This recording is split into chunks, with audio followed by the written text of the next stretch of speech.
കേരളത്തിൽ മഴ ശക്തമായതോടെ 2 ജില്ലകളിൽ ഓറഞ്ച് അലേർട്ട് പ്രഖ്യാപിച്ചു.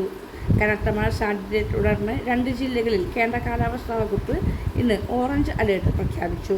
പത്തനംതിട്ട, ആലപ്പുഴ ജില്ലകളിലാണ് ഓറഞ്ച് അലേർട്ട് ഉള്ളത്. തൃശൂർ, പാലക്കാട്, മലപ്പുറം ഒഴികെയുള്ള മറ്റെല്ലാ ജില്ലകളിലും മഞ്ഞ അലേർട്ടും പ്രഖ്യാപിച്ചു. തമിഴ്നാടിന് മുകളിൽ രൂപപ്പെട്ട ചക്രവാത ചുഴിയും കർണാടക മുതൽ മാന്നാർ കടലിടുക്ക് വരെ നീളുന്ന ന്യൂനമർദ്ദപ്പാത്തിയും കേരളത്തിൽ പ്രത്യേകിച്ച് തെക്കൻ ജില്ലകളിൽ മഴ നൽകുന്നു. ആലപ്പുഴ, എറണാകുളം, കൊല്ലം ജില്ലകളുടെ തീരദേശത്ത് കാലവർഷം പോലുള്ള മഴയാണ് ലഭിക്കുന്നത്.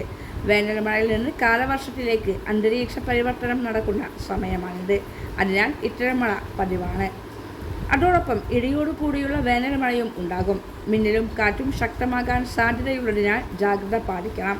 അടുത്ത 2-3 ദിവസത്തിനുള്ളിൽ കാലവർഷക്കാറ്റ് അറബിക്കടലിൽ എത്താൻ സാധ്യതയുണ്ട്. ഈ മാസം 26-നാണ് കേരളത്തിൽ കാലവർഷം എത്തുന്നതായി കാലാവസ്ഥാ വകുപ്പ് പ്രവചിച്ചത്. നാളെ പത്തനംതിട്ട, ആലപ്പുഴ, കോട്ടയം, എറണാകുളം, ഇടുക്കി, തൃശൂർ, പാലക്കാട്, മലപ്പുറം ജില്ലകളിൽ യെല്ലോ അലേർട്ട് പ്രഖ്യാപിച്ചു.